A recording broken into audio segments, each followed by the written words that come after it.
Señor, muchas gracias por tu presencia. Gracias, Señor, por permitirnos estar en este lugar reunidos, alabando, adorando y exaltando tu nombre, Señor. Te ponemos en tus manos este tiempo, Señor. Que tu palabra, Señor, toque lo más profundo de nuestra mente, de nuestro corazón, Señor. Toda distracción, toda mentira que el enemigo quiera sembrar en nuestra mente, Señor, la echamos fuera en el nombre de Jesús. Y declaramos, Señor, tu presencia en este lugar y que saldremos transformados de este lugar. En el nombre de Jesús. Amén. Bueno, estamos continuando con la tercera parte de esta serie, el caso de Cristo.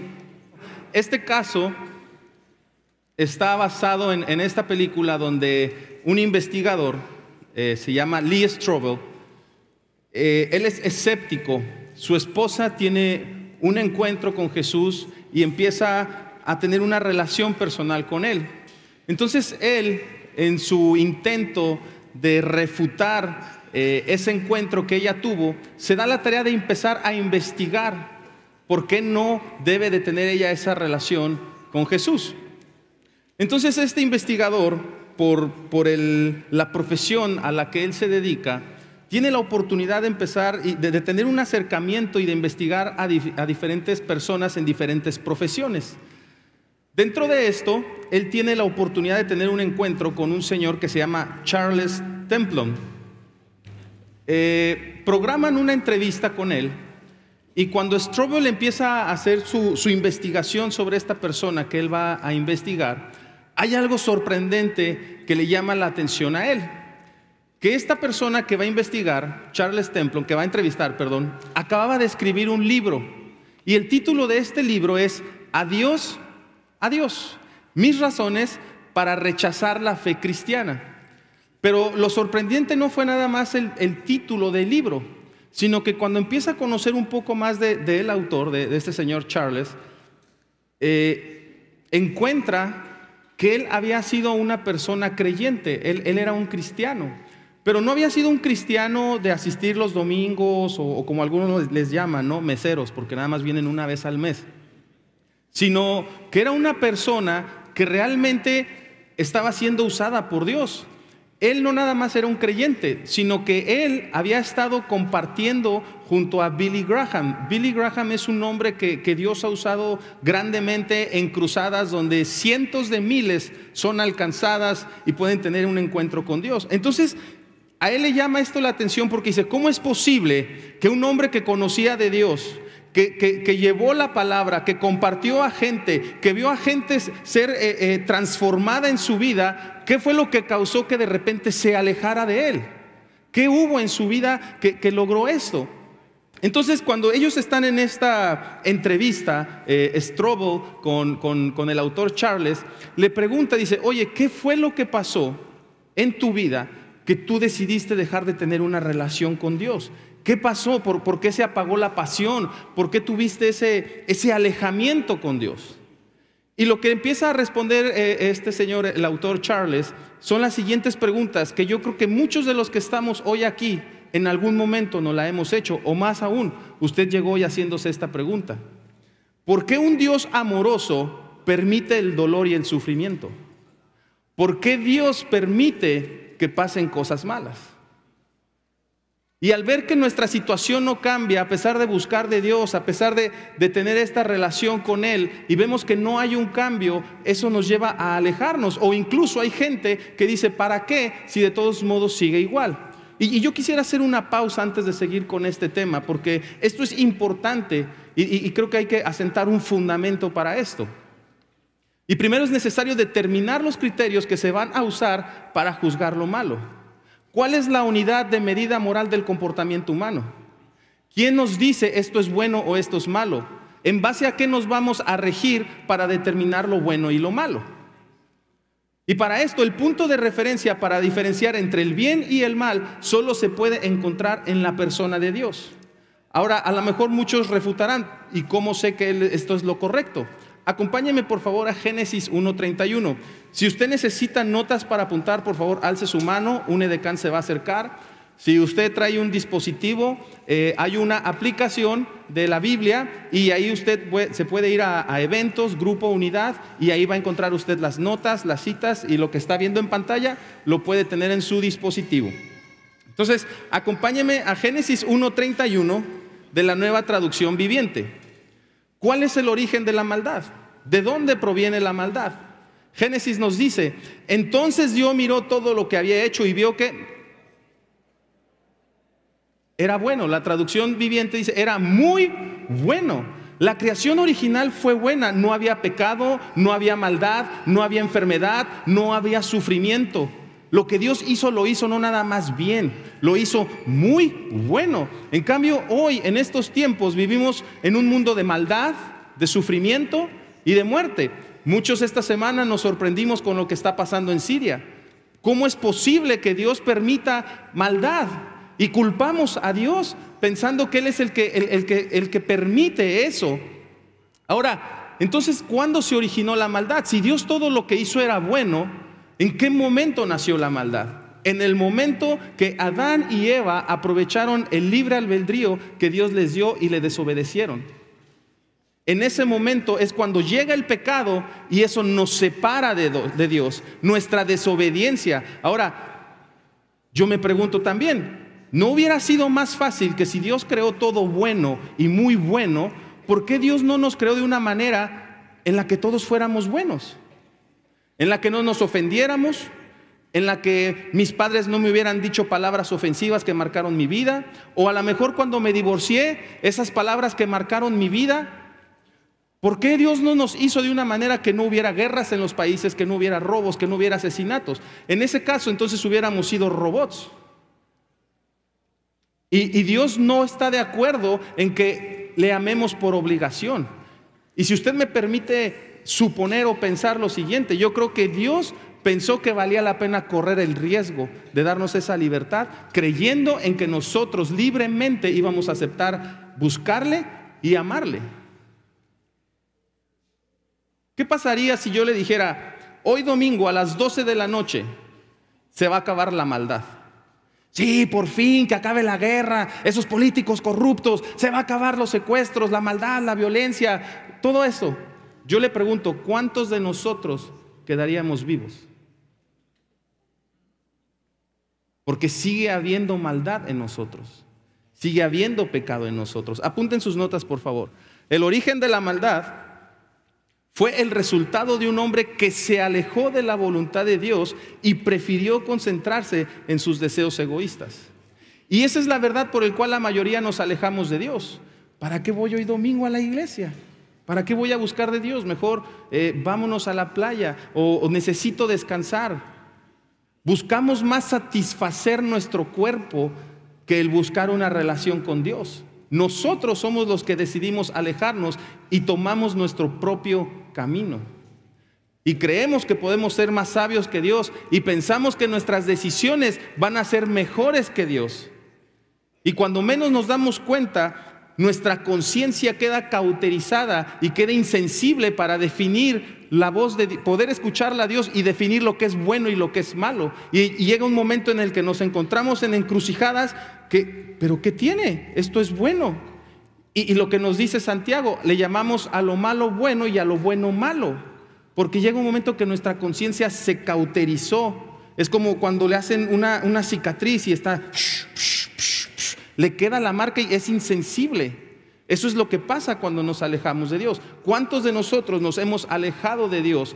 O a lo mejor usted viene aquí por primera vez alejado de Dios.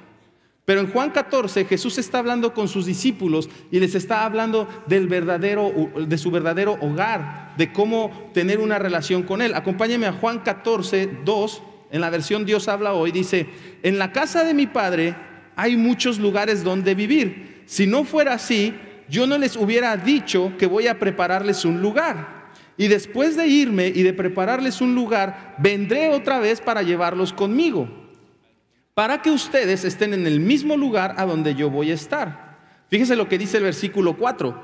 Ustedes saben el camino que lleva a donde yo voy. Y Tomás le dijo a Jesús: Señor, ¿no sabemos a dónde vas? ¿Cómo vamos a saber el camino?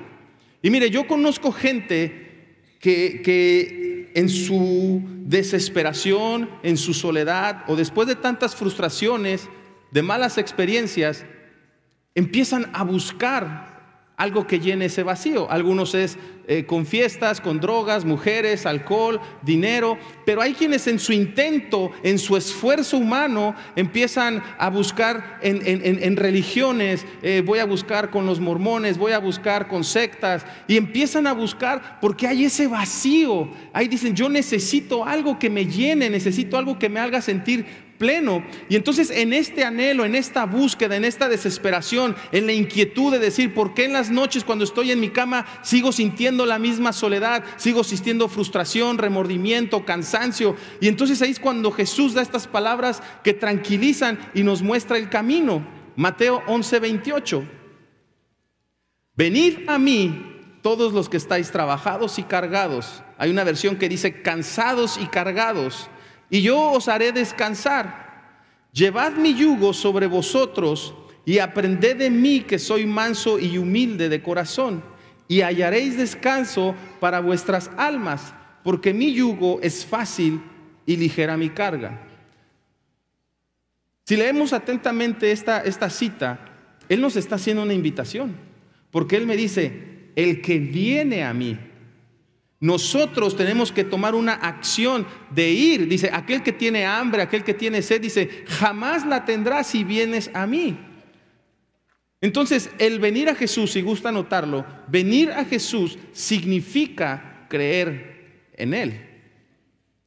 Esta invitación es una invitación que se abre para todos, no tiene acepción. No hay un código, no hay ciertos estatus o requisitos con el cual usted califique. Esta invitación es para los que están cansados, los que están cargados, física, emocional y espiritualmente. Puede ser que usted hoy viene cansado físicamente del trabajo, enfermo del alma, por los dolores, las frustraciones, las decepciones que ha habido en su vida. Espiritualmente, y dice, yo necesito esto. Ahora, aquí tenemos, cuando está hablando Jesús en este contexto, se refiere, porque en ese tiempo los escribas y los fariseos eran personas religiosas que era una liturgia y tenían que llevar al pie de la letra todas las leyes que estaban, porque para ellos eso significaba el que tú ibas a estar bien con Dios. Y lamentablemente muchas veces hemos tenido esa costumbre que pensando que en mis fuerzas o el teniendo una religión yo voy a tener una relación con Dios, y eso a la larga es un cansancio para uno. Y por eso vemos tanta gente que de repente, oye, pero estaban avivados, estaban apasionados en la obra. ¿Qué pasó? ¿En dónde están? ¿En qué momento se divorciaron? ¿Se apartaron de la fe? ¿O están en una iglesia y en otra iglesia y en otra iglesia? Porque no hayan esa llenura. Y dices, ¿qué es lo que pasó? Que llega un momento en el que uno entra en una actividad de religión y eso es cansado. Y es cuando nosotros tenemos que venir a Él todos los cansados. ¿Cuántos necesitamos ese tipo de descanso? ¿Cuántos deseamos aquí encontrar el camino a casa? Primera de Pedro 3:18. Porque Cristo murió por los pecados una vez por todas, el justo por los injustos, a fin de llevarlos a ustedes a Dios. El camino es Jesús, dice, Él los va a llevar a Dios, al Padre. Él sufrió la muerte en su cuerpo, pero el Espíritu hizo que volviera a la vida. Jesús pagó por nuestros pecados. Él pagó el precio para nosotros llegar al Padre. No es por nuestras obras, no es por cuánta liturgia, cuánta palabra sepamos. Aún la Biblia dice que el enemigo se sabe la Biblia. Entonces, eso no nos garantiza que vamos a tener una relación con Dios. Es la gracia que trae salvación. Y aún hablando de gracia, hay dos tipos de gracia. La Biblia nos enseña que el sol sale para justos e injustos. Esa es la gracia común para todos. Pero la gracia de salvación, esa es la que nos da vida eterna. Porque el caminar con Dios no es nada más el llevar una vida fácil en esta tierra. El decir, ok, mis problemas, mis cargas, ok, aquí va Él conmigo. Sino lo que viene después. Hoy estamos y mañana no estamos. Somos como la neblina. Y la eternidad va a ser con Él. Entonces, lo importante de conocerle a Él es el regalo de la vida eterna, es la gracia de la salvación. Y yo sé que a veces el hablar del infierno y todas esas cosas, hay gente que se espanta, pero yo nada más le voy a dar una definición del infierno. Y el infierno es un lugar donde no existe Dios. Así de sencillo. Y si nosotros morimos separados de Dios, ese es nuestro destino. Y no estoy espantando a nadie, pero sí tengo que enseñar lo que nos enseña la palabra. Y muchas veces en nuestro esfuerzo humano caemos en la trampa de las actividades, del participar en cosas para poder pagar el precio, siendo que Él ya hizo todo. Ningún sacrificio nuestro puede comprar nuestra salvación. No hay nada que usted y yo podamos hacer para ser salvos más que reconocerle como nuestro Señor y Salvador. Primera de Juan 4:10. En esto consiste el amor. Y es curioso porque hace rato en la mañana comentaba esto. Pensamos que Dios nos habla muchas veces, y pongo este ejemplo sencillo con los jóvenes que estamos trabajando. Dicen, es que Dios me dijo que ella es la indicada, Dios me habló, Dios me dio las señas, o este es el muchacho que Dios tiene para mí. Y a los 3 meses resulta que Dios les dijo que no era él o que no era ella. Y muchas veces como adultos tomamos las mismas decisiones, es que Dios me dijo. Y no tomamos las decisiones conociendo a Dios. Y aquí Él nos habla que en esto consiste el amor. Y digo esto porque ¿cuál es nuestra definición de amor? Y a veces nuestro amor es egoísta. Y Él dice, en esto consiste el amor. No en que nosotros hayamos amado a Dios, sino que Él nos amó primero y envió a su Hijo para que fuera ofrecido como sacrificio el perdón de nuestros pecados. Él nos amó a nosotros, aún sin conocernos, antes de la creación. Él sabía cómo íbamos a ser usted y yo, y Él decidió. Él sabía que usted y yo íbamos a ser rebeldes. Él sabe que éramos pecadores, y Él de todos modos quiso que fuéramos sus hijos. Entonces aquí la pregunta es, ¿qué hace que Dios, que es santo, grande, poderoso, dé su vida por su creación? Nosotros, humanos, ¿qué me das? ¿Qué te doy? ¿Por qué te voy a dar si tú no me das? Esa es la condición humana. Nuestra mente no ha sido transformada a la de Cristo. Y Él dice, yo te amo sin importar nada. Él dice, yo sé que me vas a traicionar, yo sé que tú me lastimas, yo sé que me has dado la espalda. Es más, a veces dices que ni existo. O tú dices que vienes de la evolución del hombre o del Big Bang y te estás metiendo en estudios. Y dice, y yo te amé a ti, tú me traicionaste. ¿Y sabes por qué lo hago? Porque te amo. Así de sencillo. Mi amor es tan grande por ti que decidí dar mi vida por ti. Y tú no puedes dudar del amor de Dios. Y si tú estás dudando que Dios te ama, que Dios quiere tener una relación contigo, esa mentira tiene que salir de tu mente. Dios nunca en la historia de la humanidad ha dejado de amar a nadie, por más cosas buenas que hagas o más malas. No puedes hacer nada para que te ame más, ni puedes hacer nada para que te ame menos. A pesar que todos los días ponemos a prueba su amor, y Él no cambia, porque Él es el mismo de ayer, de hoy y de siempre.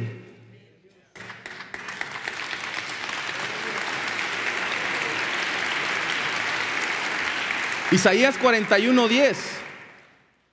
Él te quiere proteger, dice, no tengas miedo, yo estoy contigo, no temas, yo soy tu Dios, yo te doy fuerzas, yo te ayudo, yo te sostengo con mi mano victoriosa, siempre te voy a sustentar. Te sientes débil, cansado, abatido, frustrado, retenido, dices, no estoy avanzando, ¿por qué hago esto? Dice, yo te voy a dar las fuerzas, yo te voy a dar mi amor para que logres lo que yo quiero que hagas en esta tierra. Isaías 53:4. Ciertamente Él llevó nuestras enfermedades y sufrió nuestros dolores. Nosotros le tuvimos por azotado, como herido por Dios y afligido.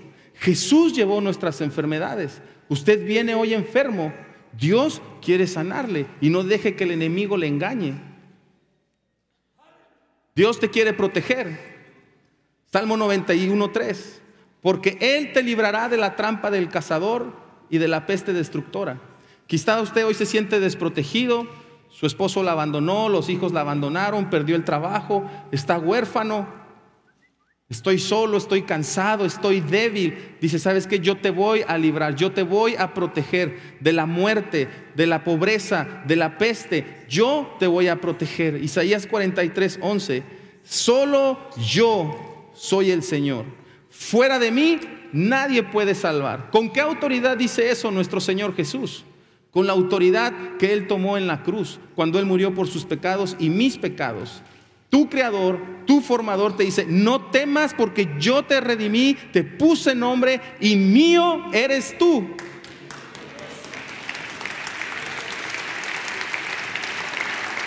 Tengo un hijo de 2 años y estamos en la etapa de enseñarle a compartir en su educación. Y muchas veces cuando le damos algo, él dice de principio, mío, mío, mío, y no nos quiere dar. Y ya después a los 2 minutos, ten. Pero yo me imagino así a nuestro Señor. Eres mío, mío, mío, mío. No te va a pasar nada. Romanos 3:23. Porque todos, ahí es todos, nos involucra a usted y a mí. Pecaron y están destituidos de la gloria de Dios. A ver, Raúl, espérame. ¿Cómo que todos pecaron? Al principio dijimos que desde que Adán y Eva abusaron de la libertad que Dios les dio, en ese momento todos hemos sido destituidos de la gloria de Dios y por eso todos somos pecadores. Oye, Raúl, yo no tomo, yo no fumo, yo ayudo a la gente, no soy una persona corrupta, no me meto con mis vecinos. ¿Cómo que no soy pecador? Nuestro Creador, el que leímos en Génesis, que dijo que desde el principio hizo todo y muy bueno, es quien nos lo dice, y en ese momento la maldad llega a nuestra vida. Romanos 6:23. El pago del pecado es la muerte, pero el don de Dios es vida eterna en unión con Cristo, Jesús nuestro Señor. Lo comenté hace un rato. El pecado trae muerte, tiene consecuencias. Ahora, hace rato decía que Dios nos ama, estemos traicionándole o no. Y eso no lo quiero decir para que usted diga, es que el domingo me dijeron que aunque me porte mal, Dios me ama. Sí, Dios nos ama, pero el pecado tiene consecuencias. Y eso, pues tenemos que pagarlo ante la ley, ante la justicia, con los hijos, en el matrimonio. Entonces, nosotros somos responsables de nuestros hechos, pero Dios nos perdona esa maldad y nos da la salvación y la vida eterna. Dios nos ama tal y como eres. Y Él le dice, mío eres tú. Aunque lo estemos traicionando, aunque le esté usted clavando un puñal por la espalda, Él dice, yo te amo. Oseas 11:1. En la versión Dios habla hoy, me encanta cómo lo dice esta versión. Cuando el pueblo de Israel era niño, yo lo amaba a él, que era mi hijo. Yo lo llamé de Egipto. Egipto simboliza la esclavitud. Pero cuanto más lo llamaba, más se apartaba de mí. Mi pueblo ofrecía sacrificios a los dioses falsos y quemaba incienso a los ídolos. Con todo, yo guié al pueblo de Efraín y lo enseñé a caminar, pero ellos no comprendieron que era yo quien los cuidaba. Con lazos de ternura, con cuerdas de amor los atraje hacia mí. Los acerqué a mis mejillas como si fueran niños de pecho. Me incliné a ellos para darles de comer. No hay máxima expresión de amor que esto. Porque a pesar de que usted y yo nos alejamos, a pesar de que usted y yo muchas veces conocemos de Dios y seguimos lastimando a nuestra esposa, a nuestros hijos, a nuestros jefes, al liderazgo, y seguimos fallando en lo que vemos, en lo que hablamos, Él dice, ¿sabes qué? Yo, aunque tú no querías saber de mí, yo siempre estuve detrás de ti. La primera semana el pastor Fermín nos hablaba de las encrucijadas a las que nos encontramos. Yo no puedo creer, me niego a creer todo. Está aquel que dice, necesito pruebas para creer. Hay quienes están buscando en qué creer. Y hay quienes piensan que con creer es suficiente. Para los dos primeros que dicen, es que yo no puedo creer o yo no quiero creer, déjeme decirle que Dios siempre ha estado detrás de usted. Así como lo dice aquí, dice, con todo yo los guié, yo los enseñé, yo estaba detrás de ti, con cuerdas de amor te atraje. Muchas veces nosotros, a pesar de ser rebeldes con Dios, Él siempre ha cuidado de nosotros. Prueba de ello es que usted está con vida el día de aquí. Ese es el amor de Dios. Explíqueme quién puede dar ese amor. No podemos dudar del amor de Dios. Él nos envió a su Hijo, nos quiere ayudar, nos quiere bendecir, no lo va a abandonar, lo quiere prosperar, lo quiere sanar, y Él cumple sus promesas porque es el mismo de ayer, de hoy y de siempre. Romanos 10:13. Porque todo aquel que invocare el nombre del Señor será salvo. Él envió a su Hijo Jesucristo para tener una relación con nosotros. El anhelo de Dios desde el principio es que pudiéramos tener esa comunión con Él. Sobre todas las cosas, Él quiere que sepa que envió a su Hijo para tener esa relación. Él quiere que sepa que cree en usted, que no importa el estado en el cual está viviendo actualmente, Él cree en usted porque no ve la capacidad ni la habilidad que usted tiene, sino el Espíritu Santo que ha depositado en usted, que usted puede hacer todo en Cristo que le fortalece. Eso es lo que Él ve en usted, y Él dice: yo creo en ti, yo te amo, te quiero ayudar, estoy a tu lado. Miqueas 7:8. ¿Dónde hay otro Dios como tú? ¿Dónde? Raúl, ¿Dios me perdonará esto? Sí, pero es que es malísimo, ni yo mismo me perdono. Y esa es otra mentira del enemigo, que viene a traer culpa y condenación en nuestra mente constantemente para alejarnos de Dios. Y Él dice: ¿dónde hay otro Dios como tú, que perdonas la culpa del remanente y pasa por alto los pecados con tu pueblo por siempre? Porque tú te deleitas en mostrar tu amor inagotable.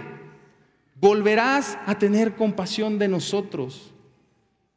Pensamos que su corazón es como el nuestro. La tercera es la vencida y ahí muere, ¿eh? Él no, dice: a mí me alegra, me llena de gozo mostrarte nuevamente mi fidelidad, mi misericordia, mi amor. Quiero mostrarte que te amo, que quiero lo mejor para ti. Yo te perdono, dice. Volverá a tener compasión de nosotros. ¿Cuál es el pecado o qué es lo que le está alejando a usted de Dios esta mañana? Dice: yo estoy aquí hoy para perdonarte, para tener otra vez esa relación como hijo y padre. Salmo 42:1. Como siervo sediento en busca de un río, así, Dios mío, te busco a ti.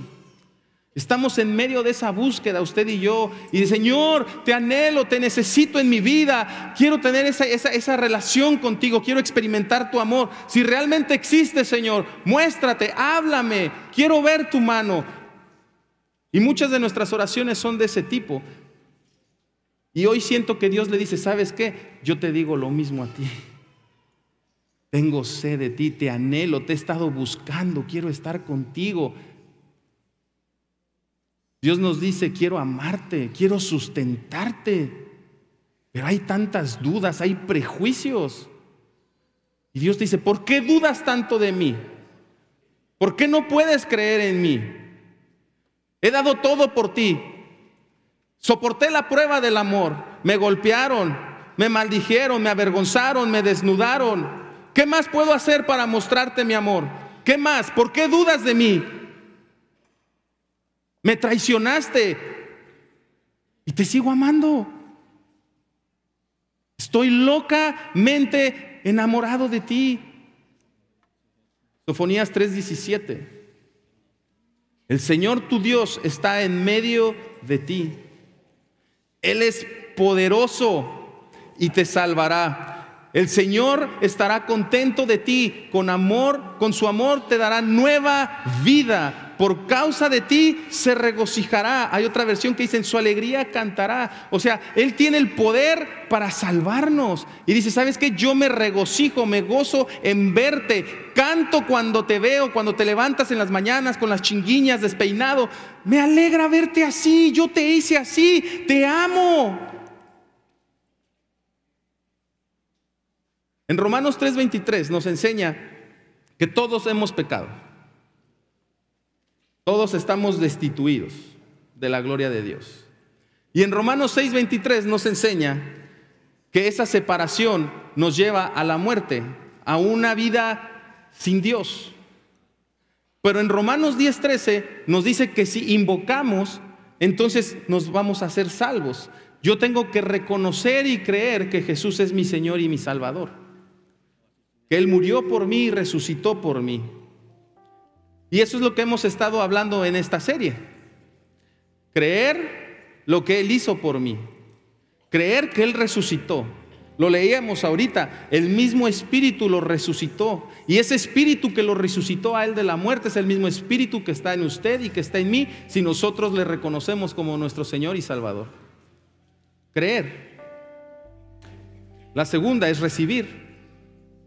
Recibir su amor, recibir su gracia, recibir su misericordia. Esta fórmula nos permite llegar a ser hijos de Dios.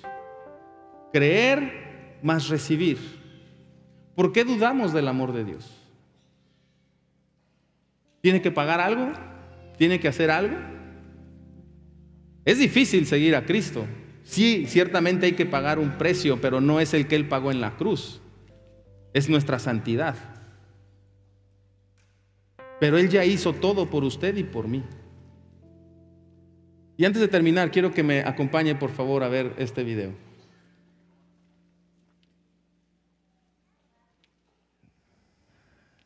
I freaked out. I mean, yeah, I was scared. And I felt like that I needed to save you. And so I decided to set out to prove this was all a big con. And so that's what I've been doing all this time. I just had to prove this whole thing wrong. But I couldn't. The evidence for your faith, it's more overwhelming than I could have ever imagined.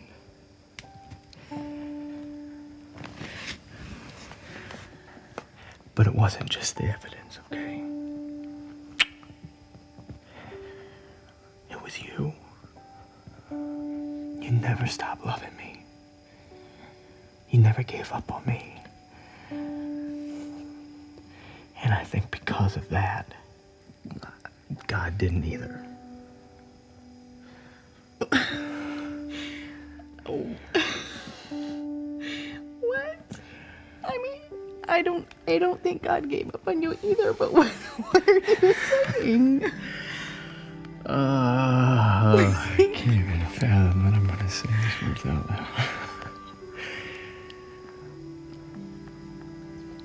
I believe. I do.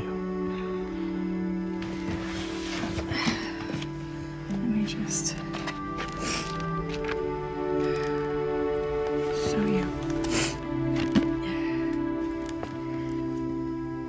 But as many as received him, to them he gave the right to become children of God.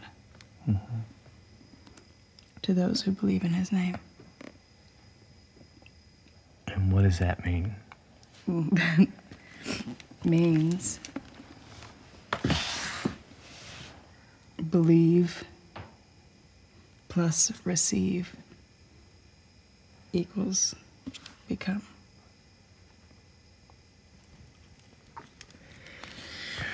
Okay. So then how do I receive? What's the protocol for that? There's no wrong way or right way. Just you talk to God. Mm-hmm. You tell him your heart. Mm-hmm. And we do that right now. I mean, shouldn't we go to church? Or... Right here, right now. This is church. Okay. Come here.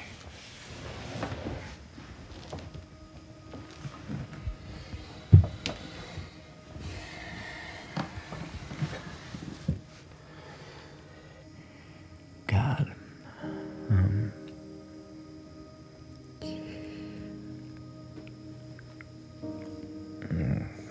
I have no idea what I'm doing.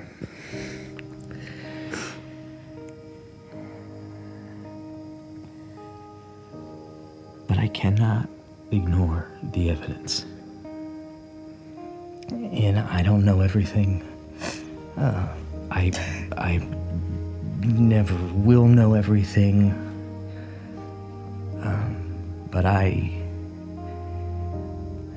know enough. And I believe it. I believe you.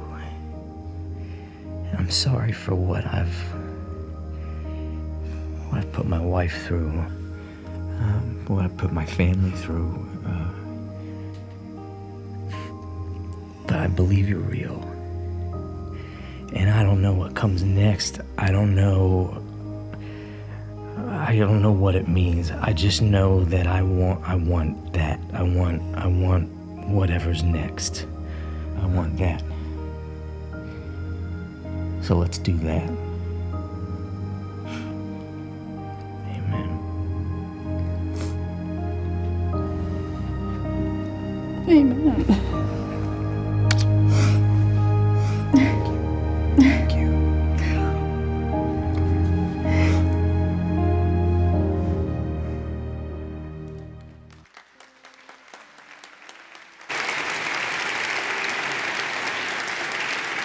¿Cuántos están listos para volver a casa? ¿Cuántos están listos para regresar con nuestro Padre de una vez por todas? Tal vez es la primera vez que usted viene a este lugar, o tal vez viene cansado, cargado, pero lo que acabamos de ver es que no hay ningún conocimiento humano que se pueda oponer a la voluntad de Cristo, al amor de Dios. Dios le ama.